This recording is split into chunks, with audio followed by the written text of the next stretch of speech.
You guys all saw the fight. It was a one-sided fight. That's what we all predicted. We came in here, I think 80% of you chose Jon Jones. Guys, it's a really tough bet to bet against Jon Jones. I'm not going to go through every exchange. Look, it started really bad for Stipe. It ended really bad for Stipe. Round one, it looked like he was going to be cooked. He got taken down. He was getting elbowed. He was taken down with ease. He was getting beat up bad. I thought he wasn't going to get out of the first round. And guess what? He did. And so what? Not much else happened. It was a one-way fight. It was one-way traffic the whole way. 2 back kicks were landed. One of them folded Stipe. Jon Jones was like, I hit the liver. Rogan's like, no, it's actually on the other side, the liver. He was mistaken. He did hit him in the liver once, but the kick that folded him in half actually wasn't in the liver. It was on the other side. And still, though, it was so powerful. It folded him in half. Jon gets on top of him, puts on the finishing touches. Guys, none of us were super excited about this fight. Why? You know the exciting fights. You know what's an exciting fight? When you look in the red corner and you're like, that guy's a killer. Nobody could beat that guy. Then you look in the blue corner and you're like, wow, that guy's a killer. Nobody could beat that guy. And then the referee's like, fight. And it's like, wow, which one of these two guys is going to win? However, when we're all looking at this corner, we're like, that guy's going to eat that man alive. That guy's a sitting duck. It's not as exciting, you know. And especially when there's a world title on the line. Now, everybody's going to ask me about Aspinall. Guys, I don't think Jon Jones is going to fight Aspinall. There was once upon a time I thought he would and he could win. But now I went over Aspinall's fights and I'm thinking, this is the man who could beat Jon Jones at heavyweight. This is going to be a dangerous fight. Jon is not crazy. Jon is going to go down to fight Pereira. But I don't think the UFC gives him Pereira. I don't think so. He has to fight Aspinall or nothing. I don't think the UFC wants Jon Jones to beat Alexander Pereira, which I think he would. He would crush Pereira. He would crush him. He would take him down. He would chew him up. He would spit him out. He would beat him.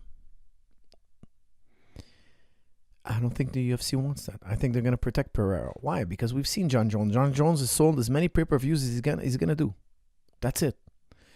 It's a new time to have Pereira, a guy who finishes people, a guy who's super exciting, a guy who fights very frequently. What is the UFC going to do with Jon Jones? What is Jon Jones going to accept? Guys, don't forget to use promo code LEVELUP50 off. It's on the bottom of your screen. It's in the description. Go to jujiclub.com. Get anything you want off. 50% off, guys. Make sure to get strong and stable knees for life. It's a life-changing video.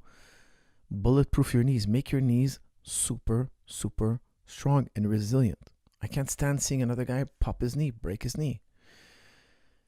It's a life-changing video, guys. It's going to teach you how to exercise properly. It's going to teach you how to neutralize your back, your shoulders, your neck, but especially the knees. It's going to help you how to work your knees. It's an incredible video, I promise you. It's a life-changing video. Okay, guys, with that said, don't forget also, if you want to train at TriStar Gym, make sure to come visit me at the TriStar Gym. You could stay at the dorms. The dorms is now up on your screen. It's tsdorms@gmail.com. Write them an email. Tell them how long you want to stay. Tell them what accommodations you'd like, and they will send you a quote and come do your next training camp at TriStar.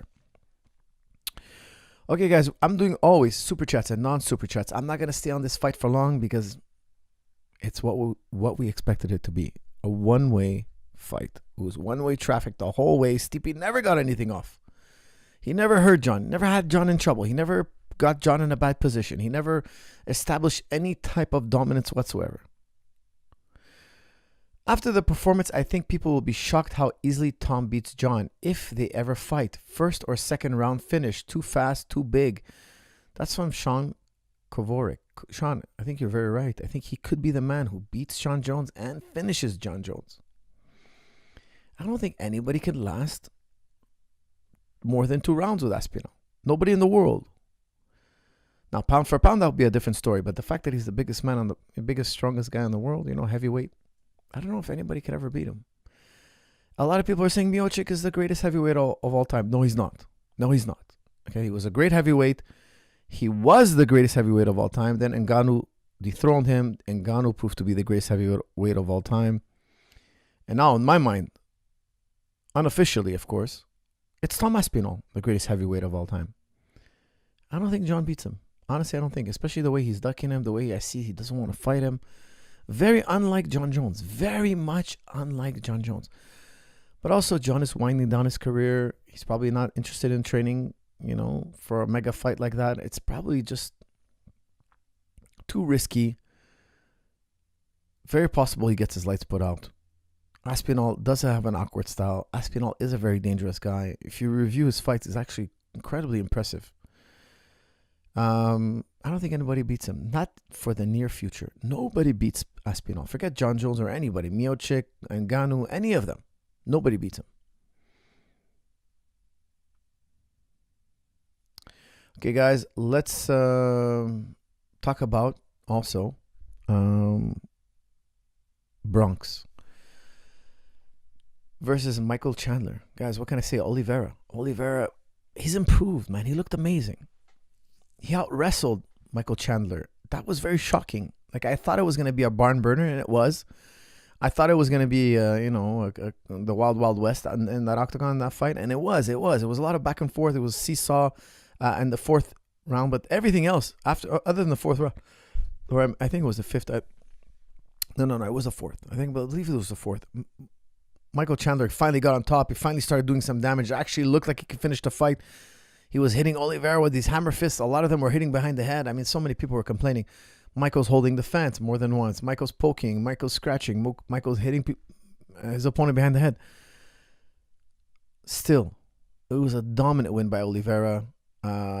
We got to see Michael Chandler slam Oliveira twice from a piggyback right. He had him on his backpack, slammed him, got back up, slammed him. It was quite a wild night, and we all expected that to be a wild fight. But nonetheless, what I was really impressed with is how much Oliveira has improved, and especially in the wrestling. From round 1, he was taking him down. Round 2, taking him down. Just kept taking him down at will. Very, very impressive. What can I say, guys? I was very, very impressed with Oliveira. I think he's going to climb his way back to a title shot. It is very, very possible. After that performance, it is incredibly likely. Do you think gi is safer than no gi for older guys? That's from Ron B. Guys, I'm going to move on from these fights, okay? Because I'll talk about these fights, no problem, but I'm not going to be as strict as I usually am. Usually, it's like only the fights. Now, let's open it up to Ask Me Anything. The fight was one-sided beatdown. It wasn't as exciting as we thought. Nobody expected it to be a seesaw battle, okay? It was just a one-way traffic. Jon Jones did it all. And the Oliveira fight, even though it was more one-sided, it was still exciting. It was still great, especially with Chandler's backpack slams. It was quite crazy.